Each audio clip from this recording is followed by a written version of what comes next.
Hello, and welcome to Commendable Commotion, where the arts and true crime combine. Today I'm speaking to George from Cav Def. Cav Def stands for the Coalition Against Voter Disenfranchisement and Election Fraud. Its lead researcher, George, has investigated numerous sinister topics over the last few years, providing many of his findings on the CAVDEF wiki online. Today, George will talk to me about the concept of deep crime, a term he coined with a fellow researcher named Thomas Myrtle. George will tell you just what deep crime is, and he'll also give a couple of examples of this frightening concept, starting with a disturbing example in part 1 today.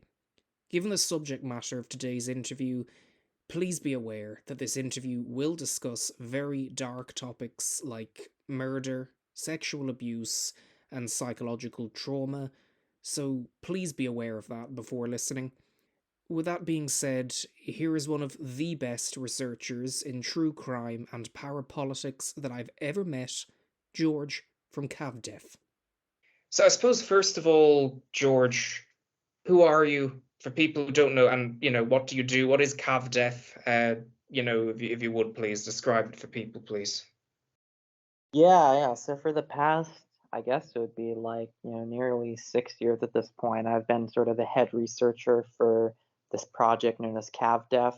That's the Coalition Against Voter Disenfranchisement and Election Fraud, which really, as you can sort of guess by its name, started out as a project that was mainly focused on, election integrity and mainly election integrity in the US, the issues of things like voting machines, whether they're, properly counting the votes or not, and, trying to look into that and the backgrounds of the different vendors who make these voting machines. And really, it sort of spiraled off into a lot of other directions, just trying to follow into, who are the people behind this stuff and, tracing the, bizarre political connections and organized crime connections of some of these companies and realizing that there's a very troubling picture about the way that things work, especially in my own country, the US, but it's a sort of situation that's mirrored in a lot of other places, and realizing that there is very often a strong tendency of, people in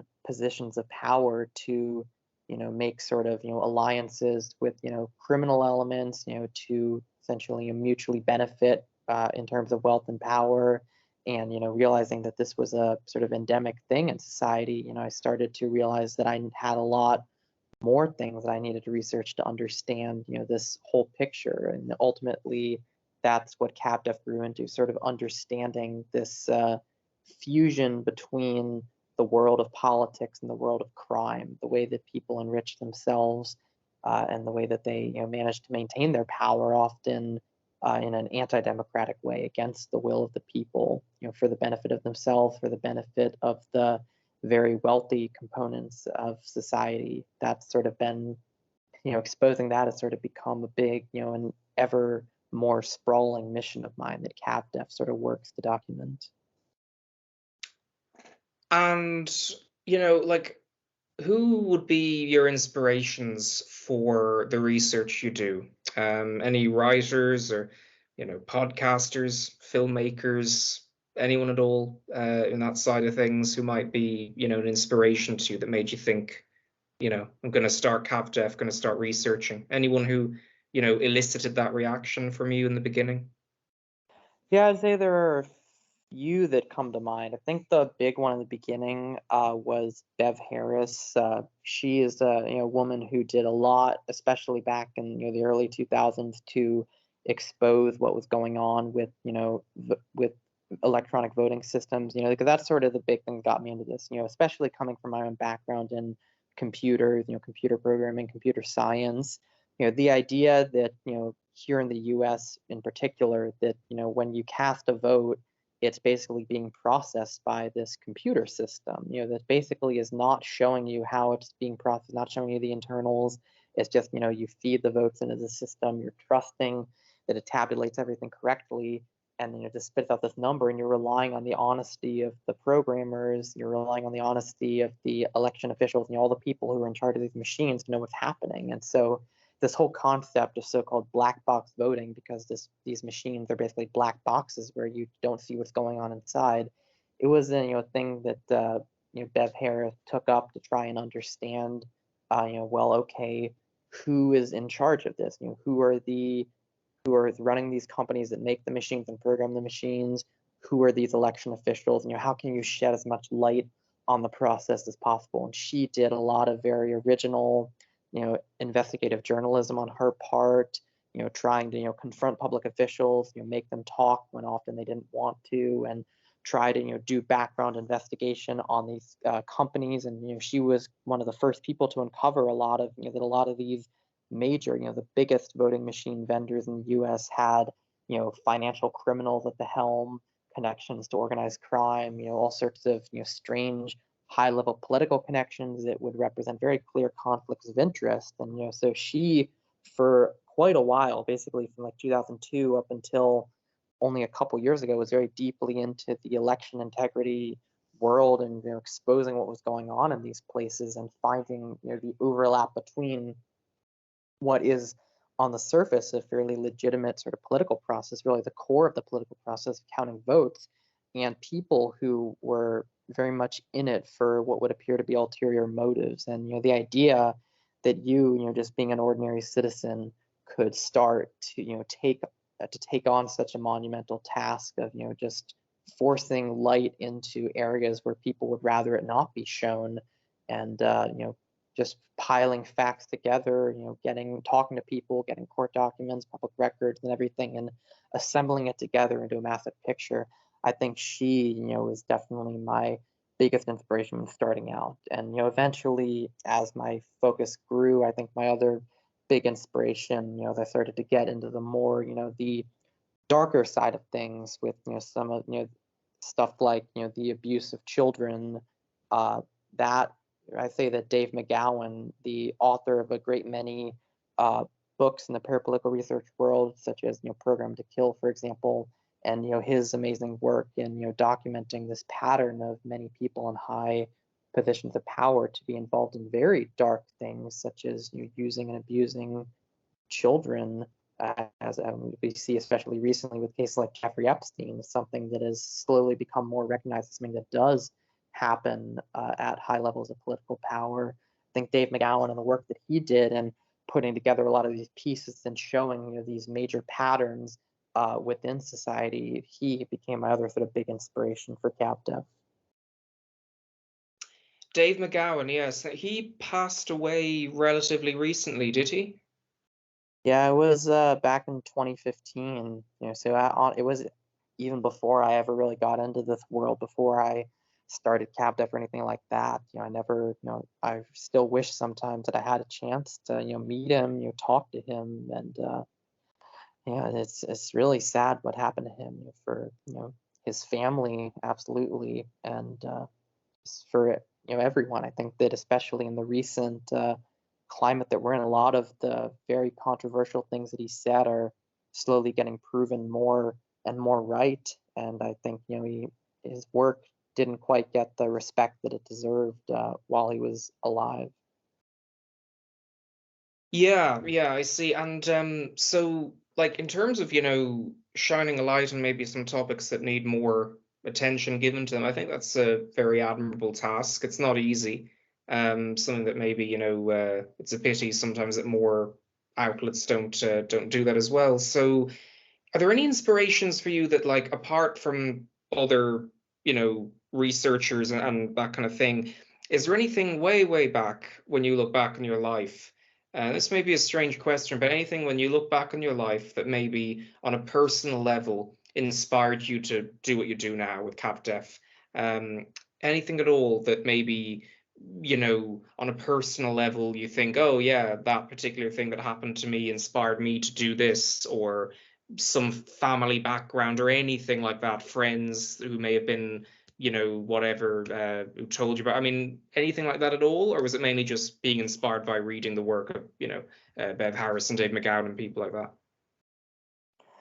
Well, I do think that I was always, on a trajectory that, kind of makes sense in that regard. I mean, even, back as a younger kid, I mean, I was into, for example, environmentalist stuff. I was really fascinated by marine biology, and from there, started realizing the importance of that to the world, and getting into ecology.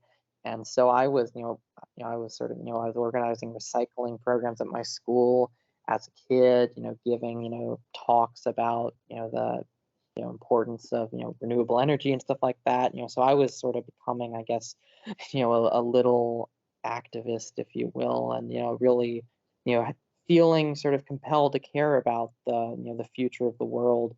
And so I think that that sort of thing definitely it shaped my outlook on the world. This idea of justice, because I think at the core of it, it's not just obviously the research I do, it interests me, and I keep doing it because it is interesting, but I also keep doing it because I think that it's important. It's a matter of social justice, effectively. That this is, in general, the stories that I look into are the stories of people who are often, people who are being victimized by those in high positions of power, people who are often underserved, underprivileged in some way, who become, victims for that reason, because it's easier for these people to get away with exploiting them. And whether we're talking about something like child abuse, child trafficking, talking about certain murder victims, ultimately this is a matter of social justice for me. And I think that especially these systems of corruption, these systems of people exploiting those quote unquote beneath them, and getting away with it. And ultimately, when this is allowed to go on unchecked, it perpetuates basically perpetuates these injustices. And so I think that that's the core of what drives me in this work, and that I think just caring about that did start somewhat early for me. So I think, yeah, I've always I've always been in this sort of position to care about this stuff. And I think with the CAVDEF finally found an outlet where I feel like I could put my abilities to work and do something about this, and often tackle things that other people weren't necessarily looking at. Very good, very good. And you mentioned for instance, the whole Jeffrey Epstein situation, which swept the globe, very big sort of news item for everyone everywhere. When you've researched that, and I know you've got work on that topic on CAVDEF, your website, so would you be able to maybe explain one or two things when you were doing your research on him that really kind of stuck out to you and made you think, like, oh my gosh, I found this, good Lord, look at this, is anything like that that sticks out to you when you were researching the whole Epstein scenario? Yeah, I mean, I think that, and I mean, this is not something unique to me. I mean, obviously, many people caught on to this before I did. I mean, I think that the thing that sort of sticks out with Epstein is just sort of, I mean, obviously the impunity that he did this. That I mean, he abused numerous underage girls over quite a lengthy period, and he ultimately finally was caught back in 2005, and effectively was just given a slap on the wrist, and so were all the people around him who facilitated it. His I mean, his basically all of the other people in his organization, the pilots, his right hand woman, Ghislaine Maxwell, all of these people basically got, nothing happened to them. He himself got an absurd slap on the wrist where, he was able to serve almost no time in prison. On weekends, he was able to go and leave the prison and do work. So obviously realizing this, disparity in how, how would a, just run of the mill, child abuser with, get treated versus how this guy is getting treated. Why is he being treated so leniently compared to other people? The volume, and of course, coupled with the volume of political connections that he had, obviously he had these friendships with, high level people all across the political spectrum. I mean, both Bill Clinton and Donald Trump would very much be included in that list. All sorts of high level business people, some of whom serve in recent administrations. People like Wilbur Ross, Stephen Mnuchin. All of these, basically all of these prominent people that were friends with him, and and I should say maintained their friendship with him even after his initial arrest because after he served his very light initial sentence, he pretty much got back to doing the same thing he did before, schmoozing it up with all of these people within the Washington within the U.S. power structure, and all of these people seemingly turned a blind eye, and none of them had any concerns about this guy's background. The point where the richest guy ever, Bill Gates, who has a very you know did all this supposedly philanthropic work, is supposedly meeting with Jeffrey Epstein and making financial deals with him. It's this idea that a person like this would be so widely beloved among the upper echelons of society, even after he was basically known to be a pedophile. Speaks, why are these people in high positions of power, not bothered by a guy like this? And then, of course, the more, say, quote unquote, conspiracy theory aspect of things is the many indicators that there was some overlap, between him and various intelligence operations, and it's a sort of thing that just the fact that his right hand, his assistant Ghislaine Maxwell, is the daughter of Robert Maxwell, one of the most infamous like triple agents, worked for Israeli intelligence and Soviet intelligence, British intelligence, and quite possibly others as well. Some of the more curious facts that came out in 2019 when Epstein was arrested again and being reevaluated, like the fact that the very probable connection of the father, Donald Barr, who was the father of a CIA operative and U.S. Attorney General William Barr, the very probable involvement of Donald Barr in getting Epstein his first job at the Dalton Academy in New York as a math teacher when he had basically no qualifications to do that. So basically all these signs of various international intelligence operatives constantly showing up in association with Epstein, and suggesting the idea that what was going on, with him being so well protected for his crimes, being involved in child abuse, child trafficking, having some of his victims claim that the very prominent people who he hung around with were actually involved in abusing them too, that Epstein was not just abusing them himself, but that he was essentially prostituting out these victims to other high-level people, and all the overlap with intelligence. I think those are some of the main big picture items of what Epstein was doing. The idea that what was happening was not just about the decadence of the elite, although that's very important, but also this idea of human compromise, of sexual blackmail, effectively, where these people's vices are used to put them in compromising positions where they are then essentially documented, because by many reports Epstein was running these CCTV systems, running cameras in all these different residences,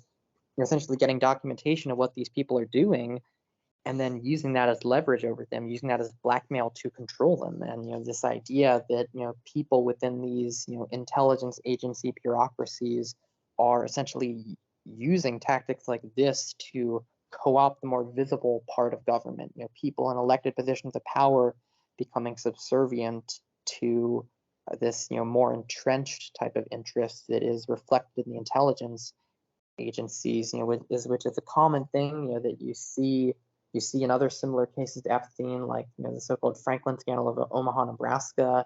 And you see the efforts of these intelligence agencies to subvert standard democratic processes in all sorts of other countries, with all of the many coups and assassinations that they've done in Latin America and the Middle East, all over the place. And now seems to be one of many manifestations where the chickens are coming home to roost, effectively. Where this you have a certain segment within the government that is basically making sure that the elected officials are more of a front for this real power that's really ensuring that their interests are reflected.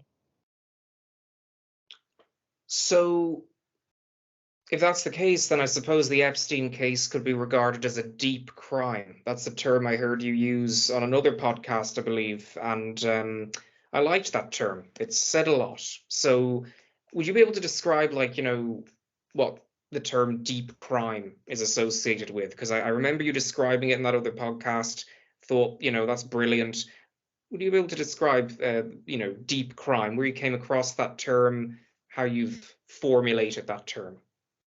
Yeah, it's a term that I guess, is kind of coined by me and my friend Thomas Myrtle, who is another investigator and do a lot of similar topics to me, and he and I have sort of, been corresponding on and off for a while about these various cases. But basically, it's this idea, it's a way of looking at crime, especially violent crime, in a way that is sort of a contrast to what people know as true crime. That for better or for worse, the public is very interested in this concept of true crime. This idea, whether we're talking about you know murderers, we're talking about sexual abuse and child trafficking. All of these sick, evil things that happen, a lot of them become fodder for public interest and made into TV shows and documentaries and books that people are interested in.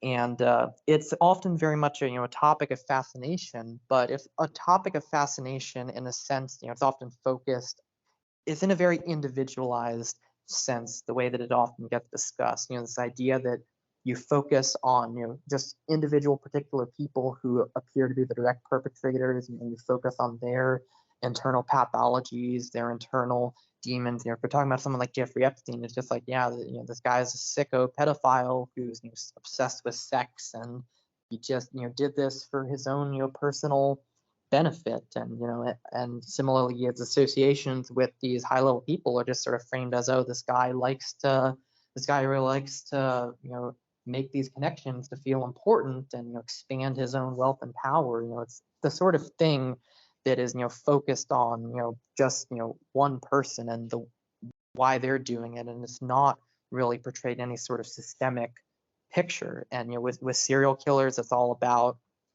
the so-called science of profiling that the FBI's behavioral science unit developed. Tries to understand what drives these people to commit these murders. It's the same thing that happens with pedophiles. Why are they compelled to do this sort of thing? And it's in contrast to that sort of very individualized perspective on crime, where these people are solely motivated by their own pathology.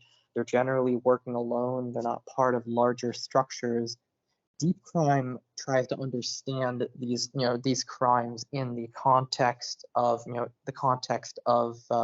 larger groups of people that are often acting in more more well seemingly well planned out rational self-interest. Then, not saying that every single crime is like that, but when a crime is like that, as it is in Jeffrey Epstein's case, for example, trying to you know look at the bigger picture, realizing that there are often even in instances where, and at least as far as the narrative gets presented to people officially, where there may not be an element of this, trying to find these deeper political motives, these connections to organized crime, finding bigger motivators of these violent acts that go beyond just saying this person is sick and that's all there is to understand it. And this is it's just an idea that's applicable to all sorts of things. If we're talking about if we're talking about murders, for example, there are, in my own research, sometimes there are instances where certain murders, certain serial killers even, who would appear to be basically just selecting victims totally at random.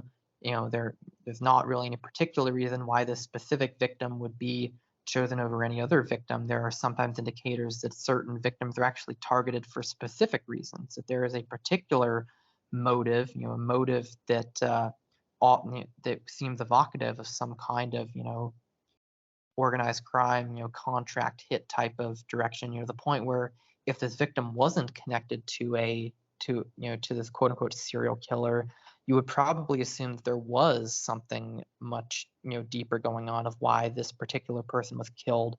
But by associating it with this guy, this person who was just said to be acting at random, you basically manage to stall any sort of real inquiry into this world. So whether we're talking about child trafficking, whether we're talking about murders, we're talking about abductions, all these types of crimes, deep crime essentially tries to understand, tries to basically get into, whether there's a bigger picture, in which there are potentially more people involved, whether the person who is officially said to be the perpetrator is in some sense, taking the fall for a larger group of people, whether there is actually a motive behind certain crimes having to do with, drug operations or pedophile networks or other types of, murder for hire situations. And often this intersects with apparent efforts by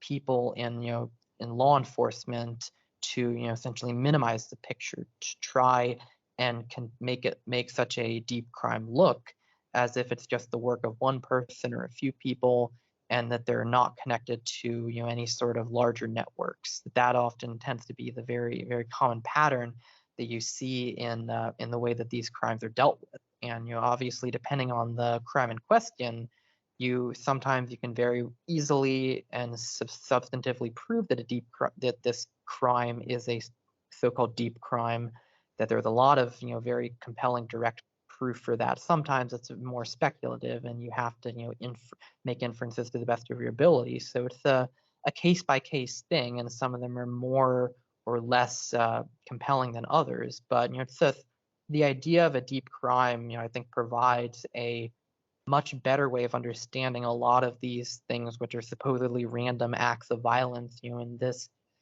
when we're made to believe that we just live in this, sort of stochastic, world where, you just have all these deranged people all around you, and that there's no method to the madness. That, that sometimes, that there really is sometimes that, a lot of this stuff does happen because of a broader political motive, and, that there's a much more entrenched sort of evil that you have to come to terms with.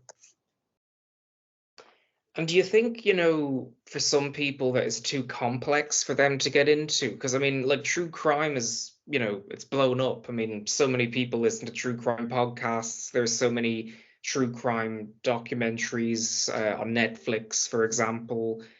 Do you think that, like, I'm just wondering, like, maybe there's a bit of a imbalance between maybe the people who kind of would, certainly some of those media products are good, but maybe sometimes there's an imbalance between the um the mass media side of like what happened in a particular crime, and then the real kind of nitty gritty, the deep crime, as you discussed, and potential avenues and gaps that haven't been explored. That there's maybe a bit of a imbalance. You have one, the masses, etc., the mass media version, which has more viewers or listeners. Then you have the real nitty gritty, the deep crime, which you look into, which maybe has less people listening to that particular story about, or less people watching that particular documentary about. Would you agree there's a bit of an imbalance there in terms of the followers or viewers or listeners of the two different types, true crime and deep crime? Or do you think they're just about equal? I don't know if that makes sense. Yeah, I would agree there definitely is an imbalance. I mean, when a deep crime style of coverage does happen, I think it often only happens, many years, sometimes decades after the regular conventional true crime narrative gets told. And I mean, I think there are a lot of different reasons why it's sort of less popular. I mean, part of it, yes, is the greater complexity of it. I think part of it is that, it is often, admittedly, sometimes more speculative. It does take time for the facts to come out, to the point where, if law enforcement is, putting out a particular viewpoint of what happened, and they're saying, this is the guy who did it, and that's all there is to it, there's no need to dig any deeper.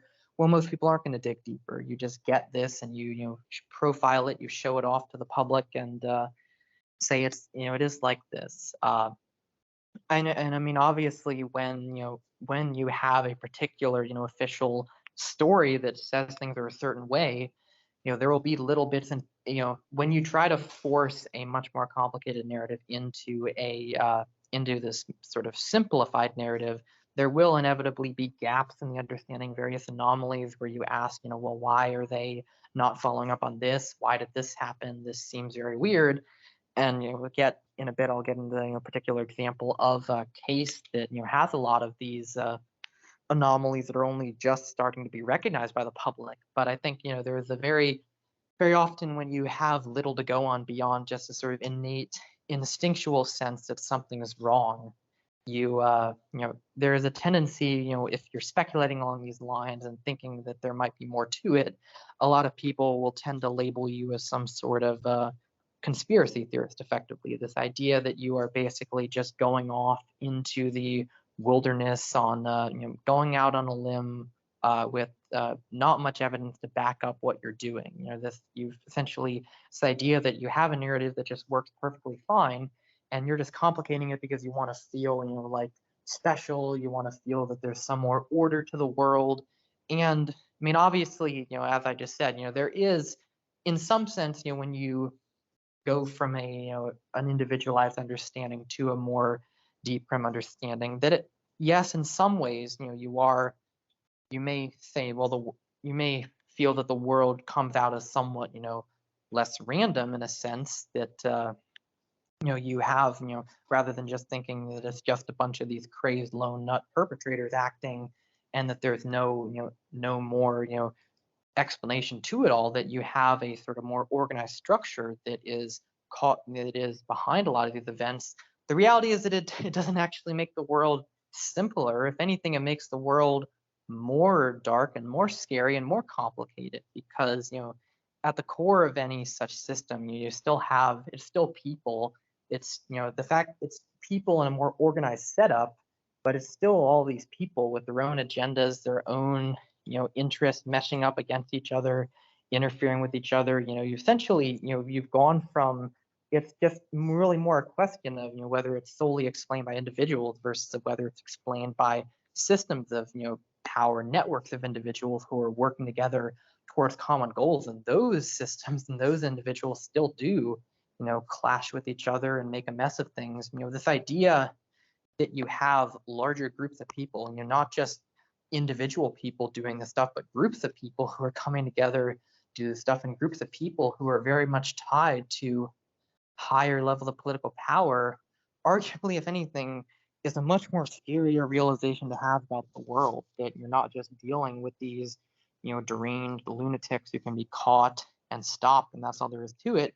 You're actually dealing with a more systemic issue in society. So whatever level of comfort you might get in understanding, you have arguably traded in for a much darker outlook on the world, and a much say less hope in the what is going on, and the ability to put a stop to it when it seems so entrenched and endemic. But yeah, I mean, definitely, part of the issue is that you're sometimes grasping in the dark, trying to find pieces of evidence, and they only emerge very slowly. It can take quite a while for any real evidence beyond the conventional viewpoint of these crimes to really get a sense of what was actually going on. And I think that's one of the biggest inhibitors, and why it takes so long for the narrative to change. And even after, as evidence emerges, it takes time before there's enough of a tipping point for people to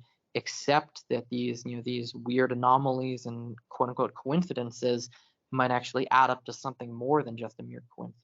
And I think, for example, to use a serial killer case as an example of this, and this is a very prominent serial killer case that I think a lot of people, especially US-based people, but really most people in the true crime community, are probably familiar with, and that is the infamous John Wayne Gacy.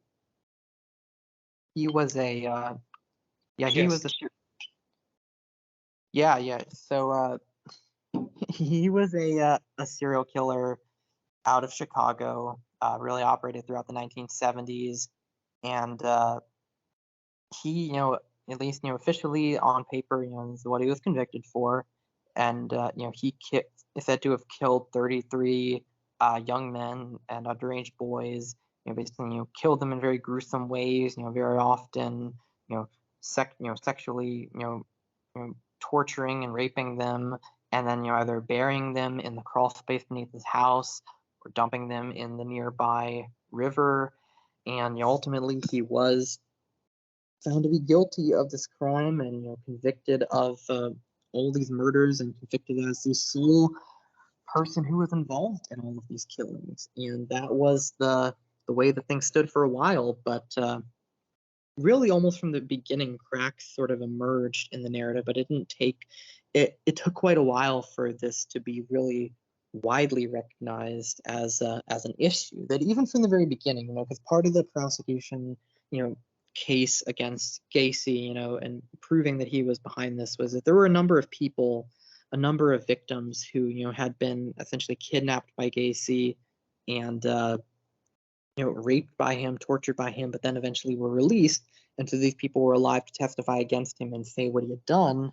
And the some of the issues that came up with that, the first of all, one of the prosecution's own witnesses who was talking about his experience in the hands of Gacy basically indicated that he had tried to file a complaint with the police to get Gacy prosecuted, and they basically told him, this is in his own testimony that he gave under oath during the trial. He was basically told, you're not going to be allowed to sign a complaint against Gacy. We're not going to take any action on your report. And so obviously the question of, well, why would they not do anything about this guy who had kidnapping and raping and torturing people? And as it turns out, John Wayne Gacy himself was a fairly high-level, politically well-connected guy in Chicago. He was a precinct captain for one of the fairly powerful city councilmen in Chicago. Robert Martwick was his name. He was, he was appointed the head of the Polish Constitution Day parade back in 1975, to basically run this parade in Chicago. He was appointed by one of the friends of the infamous Mayor Richard Daley of Chicago, a guy infamous for running his own political machine and rigging elections to keep himself in power. A friend of Daley basically appointed Gacy, of all people, to run this parade.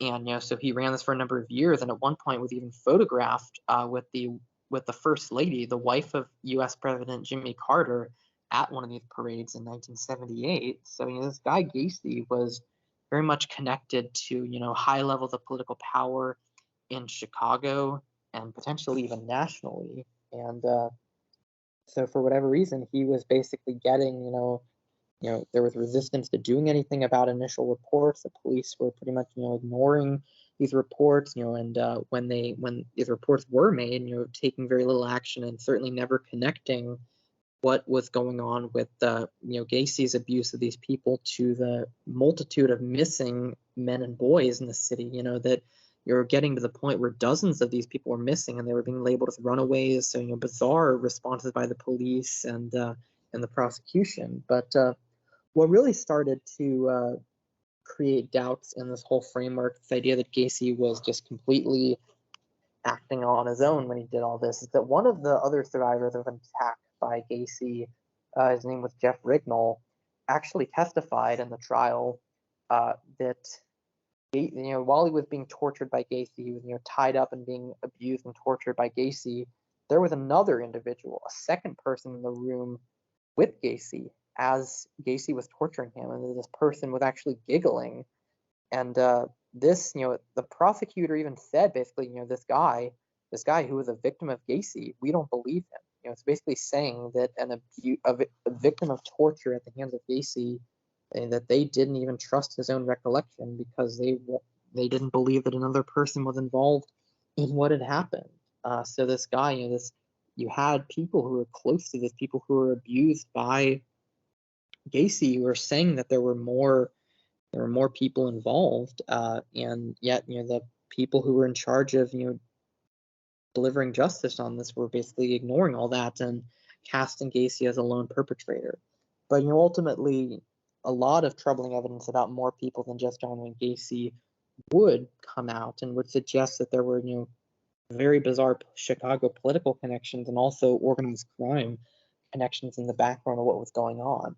One of the big things that John Wayne Gacy, whose his business known as PDM Contractors, was a essentially construction contractor. They did a lot of construction work, including drugstore remodeling. That was a big thing in his work. And he employed a number of employees, but two particular employees who he was closest to were these young men named Michael Rossi and David Cram. These people were, very, sort of friends and socialized with Gacy. They even lived with Gacy for periods of time.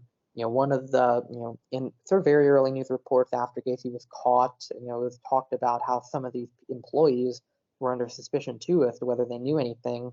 And some of the other former employees were quoted as saying that Gacy and Mike Rossi were basically like father and son with each other. So there's a very close relationship with them. And it turns out that these two people, Rossi and Cream, they did in fact they dug the spaces in the crawl space, under Gacy's home that were the graves for many of these victims, dug the graves for many of Gacy's victims to be buried in. But supposedly they didn't know that they were digging graves. They thought they were just digging, for pipes, and had no idea that bodies were being placed there. That was the claim anyway. But the police and the prosecutors at the time, even openly admitted that they didn't believe these people when they said that they had no idea what Gacy was up to.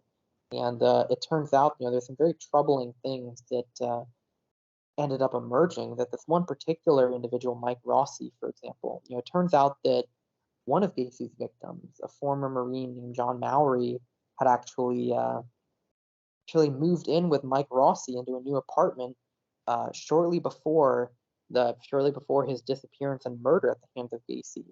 And later on, after Mowry disappeared, Rossi was acting, rather bizarrely, unconcerned about his disappearance, was trying to give away his stuff. And then at one point, according to a friend of Mowry, Mike Rossi got drunk and started bragging about how he knew of a location where a bunch of bodies were buried, a place that not even the police knew about. So does appear that there was something troubling about this guy, Mike Rossi, clearly being aware, having a connection with this victim right before they disappeared, and then indicating that he knew about the crawl space where the bodies were being buried. That he testified at trial that he had no idea what was going on. And according to a private investigator who worked on this case named Bill Dorsch, he had actually heard that Rossi was being interrogated by the police early on about potential involvement, and then suddenly his mother burst into the room and said that his grandfather was a high-level Chicago political boss named Vito Marzullo, and that they were going to stop the interrogation right then and there. So again, the specter of these political and potentially even organized crime connections effectively interfering with the getting real justice by looking into other people who are involved along with Gacy on this in this basically sick murder torture and murder ring effectively. And another instance of this, that another one of Gacy's victims, Russell Nelson, he had been traveling with a guy who he had been traveling with someone named Robert Young, who he had met over in Minneapolis, and they took a trip to Chicago. And supposedly Russell Nelson and Robert Young were together at this bar, at this club. Robert Young turned his back for like a minute, and suddenly Russell Nelson was gone. Supposedly he disappeared, and Robert Young, this guy, has no idea what happened. Then, according to family members of Russell Nelson, Robert Young basically called them several times and was basically threatening them, saying, send over money and I'll look for your son. And then ultimately, two of Nelson's brothers came over to Chicago, and Robert Young decided to offer these two brothers jobs working for John Wayne Gacy.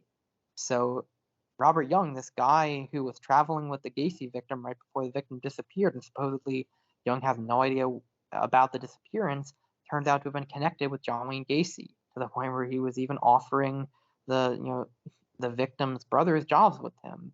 So again, you have very clear instances of people in Gacy's orbit who are close to the victims, but right before they disappear, acting very strangely. And as with Mike Rossi, Robert Young has some interesting political connections in that after right later on, after the everything happened with Gacy, Gacy was arrested, and police were trying to talk to people in his orbit, such as Robert Young.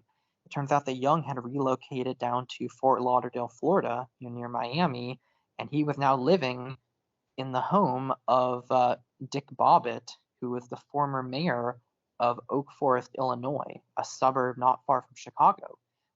Dick Bobbitt had been the mayor of Oak Forest during the time of the police scandal, where police were accused of financial fraud as well as making pornographic films with local residents of the town and selling them for profit. So in multiple in multiple instances, you have people surrounding Gacy who very much appear to be as accomplices, people who are involved in procuring victims for Gacy, and they themselves, as with Gacy, turn out to have these weird connections to political figures, and then some of these political figures themselves have apparent associations with weird sex scandals, making of pornography, and perhaps the biggest indicator of this bizarre sexual angle, this pedophile network angle, actually comes with another one of Gacy's employees. That one of his other employees, David Cram, who was also, as with Mike Rossi, involved in digging these graves.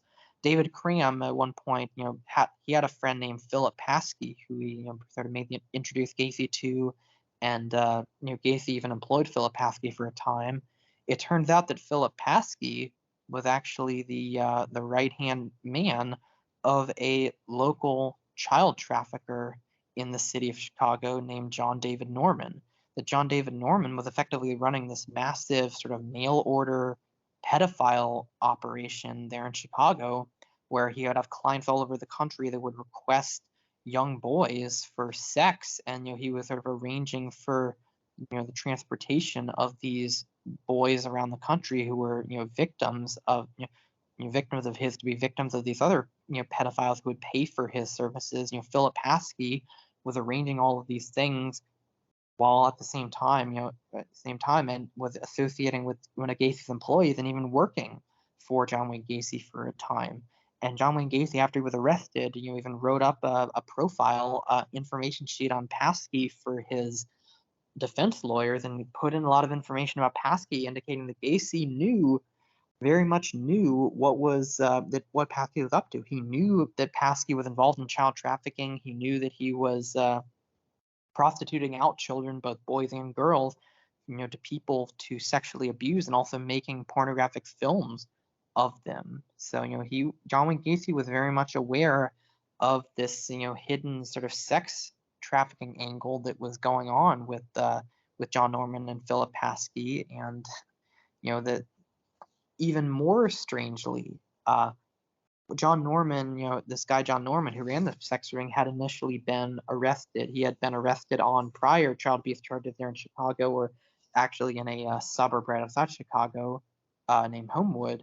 And there were a number of victims who testified against him. One of them, named Kenneth Hellstrom, was murdered a couple years after his testimony, brutally murdered, and this murder was not solved for a couple decades. And ultimately, the perpetrator was ultimately revealed to be a guy named Fred Rogers, who was acquainted with Hellstrom. The weirdest thing, however, is that an investigator, way back in the 90s, an investigator, was sort of, trying to find out information on Gacy's associates, and he was, had come up with all these different missing person pictures and everything, and he had a missing poster of Fred Rogers.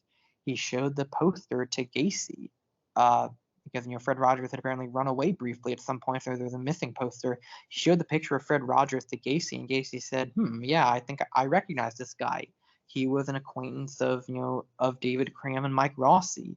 So you have this guy who was later caught as perpetrating a murder against one of John Norman's enemies, someone who put Norman away in prison.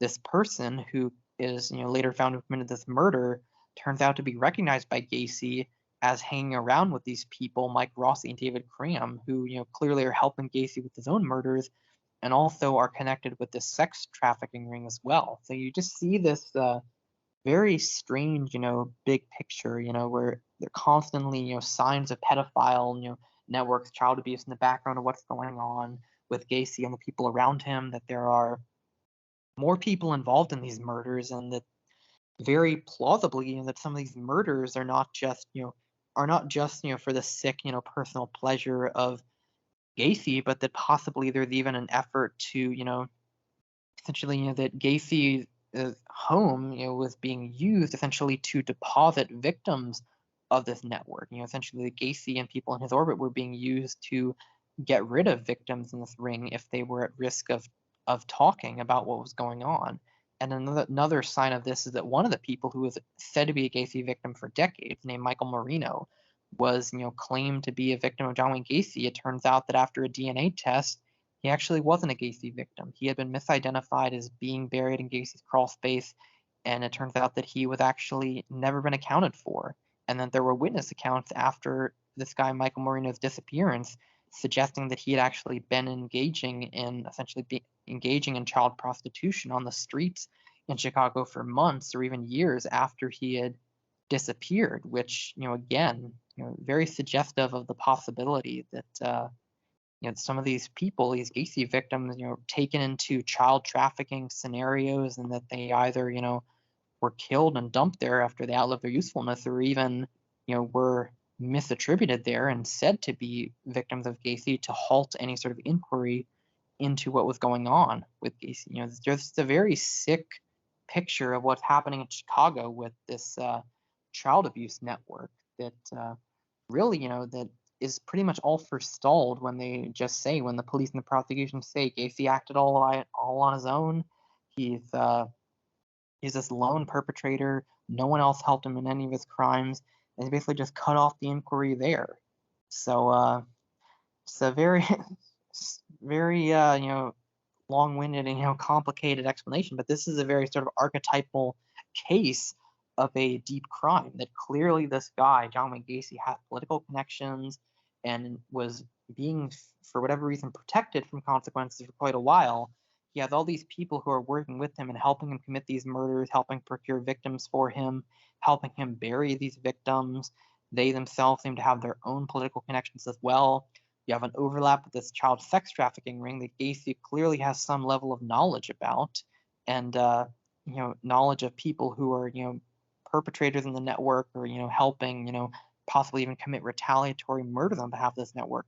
And all of this picture has really, it's taken decades for it to even emerge to the point where in the true crime world, a lot of people still think Gacy acted alone. It's very controversial to say that Gacy might have had help in his crimes, even though there's very, very incontrovertible evidence that he did, and even more difficult for anyone to accept the possibility that there was some kind of connection with the sex trafficking ring, even though, again, it's almost, they're clearly the constant, ever-present element of this child sex trafficking that shows up in the background of Gacy's crimes.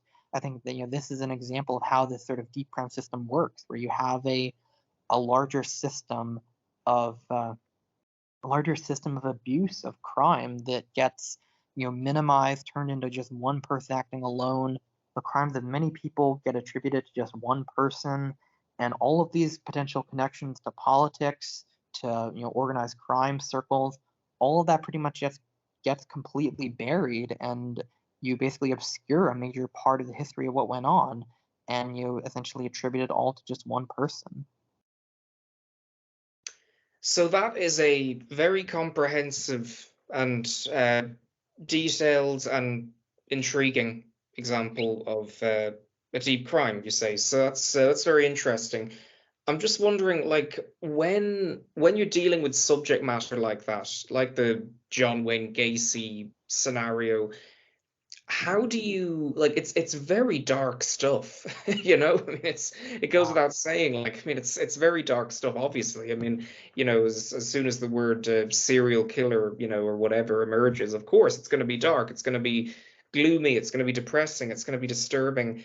How do you like I mean, how do you manage that? Like, I mean, how do you manage not to get too overwhelmed by the whole sort of nature of some of these sorts of deep crime examples? Like, how do you manage that personally, not getting too overwhelmed by the emotional weight of that subject matter?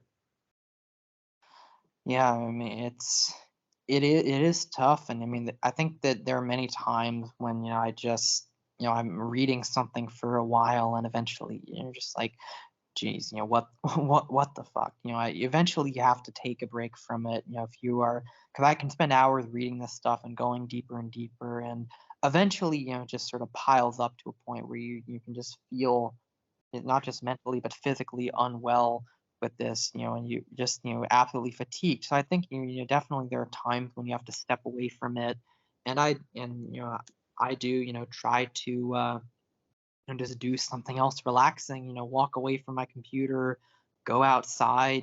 It's sort of cliched answer, but I think it is important to not, expose yourself too much to this stuff on a continuous basis.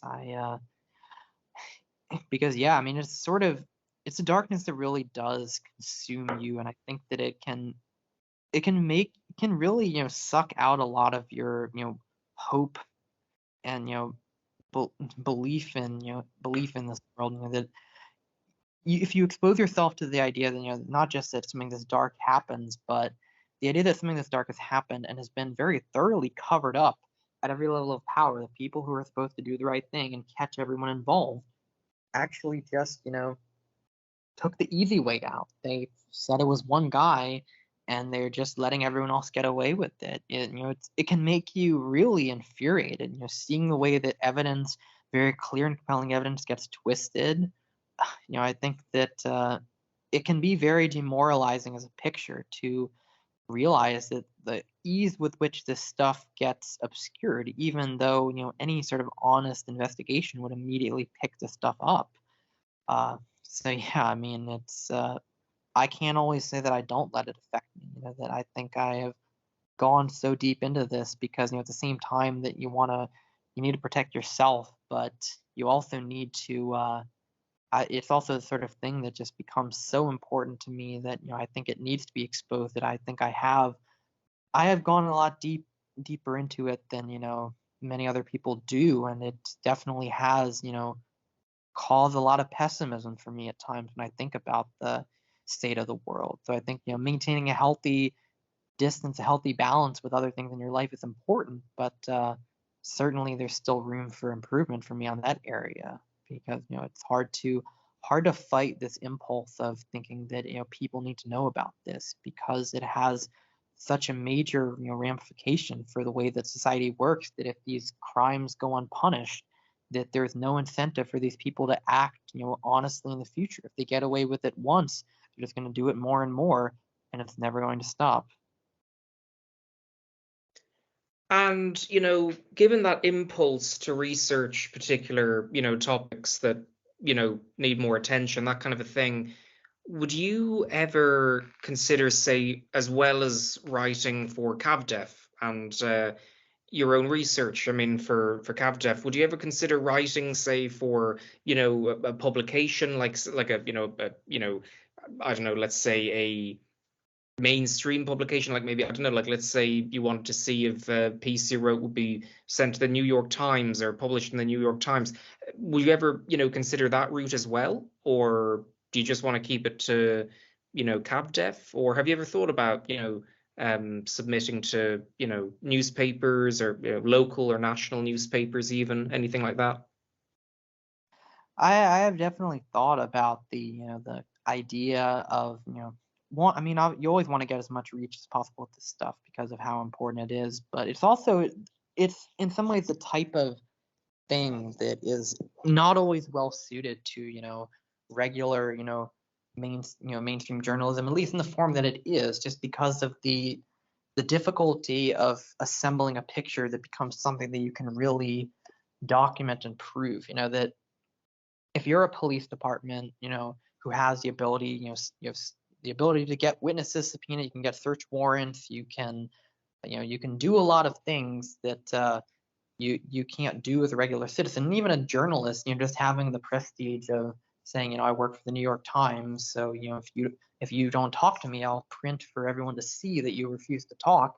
There are ways people, who are professional journalists and people who are investigators, have a lot more avenues open to them in getting, information than a regular citizen like me. And so, I try as hard as I can to get these facts. It's a long, many years of filing freedom of information requests and digging through newspaper archives and other types of archives and trying to telephone people and get them to talk and hoping that they will because they have no obligation to say anything to me. I'm just some random citizen reaching out to them, and I'm hoping that some of them are willing to talk. But it's such a difficult job. It's a job that often doesn't work out, and especially trying to reconstruct cases years later. People pass away, records get destroyed, so you're always going to have an incomplete picture, and the sort of incomplete picture that when you try to assess something by regular legal standards or the strictest of possible journalistic standards, you can't always get to that point. And I'm always striving to get to that point. The stuff that I've laid out with Gacy, I think that it's a very compelling case of something bizarre going on, that it can be outright proven, in my opinion, that he had other, accomplices helping him out. I think the sex trafficking ring connection, can't really be ignored, but at the same time, it's unlikely you're going to get an admission from anyone saying, "Oh yeah, I was trafficking, I was involved in a sex trafficking ring with Gacy."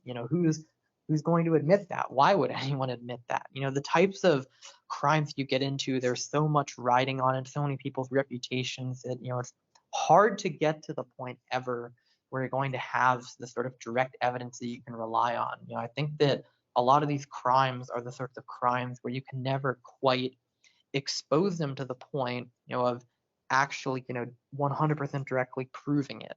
That sometimes all you can get to is a sort of approximate, truth, big picture, where you can show very clearly that the regular story, the official story, is not adding up, but you can't always take it to the point where you can definitively show what did happen. It's something I try as hard as I can, and I think I've gotten in many cases closer than I would ever expect. But it's hard to get all the way there. And I think that a lot of these mainstream outlets aren't going to publish something like this until it is all the way there. And the problem is that sometimes you will never quite get there.